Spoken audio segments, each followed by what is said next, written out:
Täna vaatame ülesandeid, kus tuleb arvutada joonisel oleva kujundi pindala, kui see kujund esialgu meile ühtegi tuttavat ja õpitud kujundit ei meenuta. Selleks pead sa kõik oma õpitud kujundid meelde tuletama. Sa tead ruutu, ristkülikut, kolmnurka, rööpkülikut, rombi ja ka ringi. Nüüd sa peaksid mõtlema, et kuidas sa saaksid selle kujundi jaotada osadeks, nii et need osad meenutaksid sulle kujundeid. Siin on nüüd kõige lihtsam teha siis vahejoon siia. Sa näed, et üles tekib sul kolmnurk ja alla tekib rööpkülik. Ja kogu kujundi pindala koosnebki siis kahest pindalast, ehk siis meie kujundi pindala on võrdne kolmnurga pindala ja rööpküliku pindala summaga.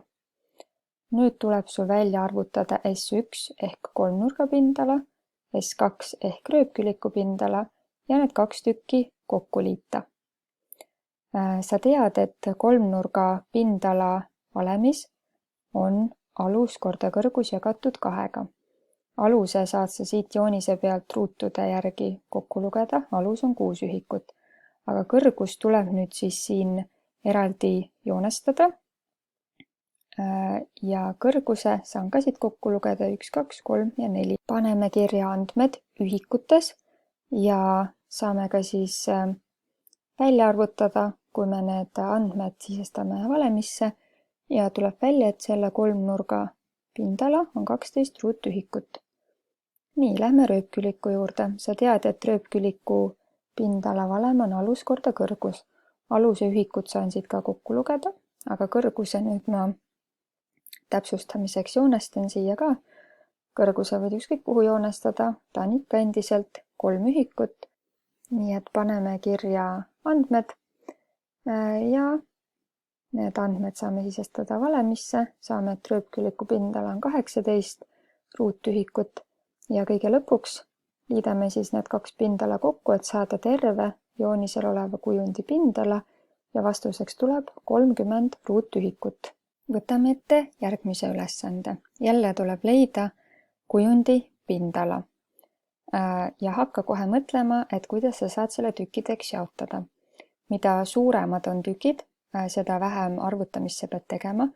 Nii et mina näeksin siin osas ristkülikut ja siin jällegi rööpkülikut.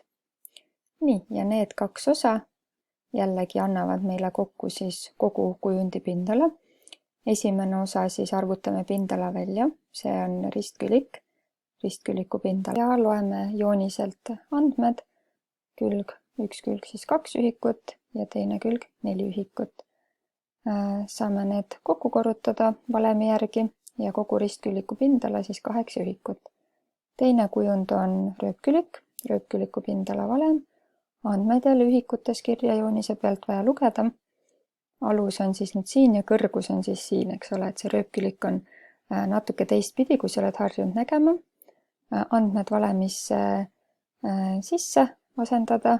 Saame rööpküliku pindalaks samamoodi 8 ühikut ruudus ja kogu kujundi pindala on siis 8 + 8 ehk siis 16 ühikut ruudus. Ma usun, et sa saad tänaste ülesannetega hästi hakkama.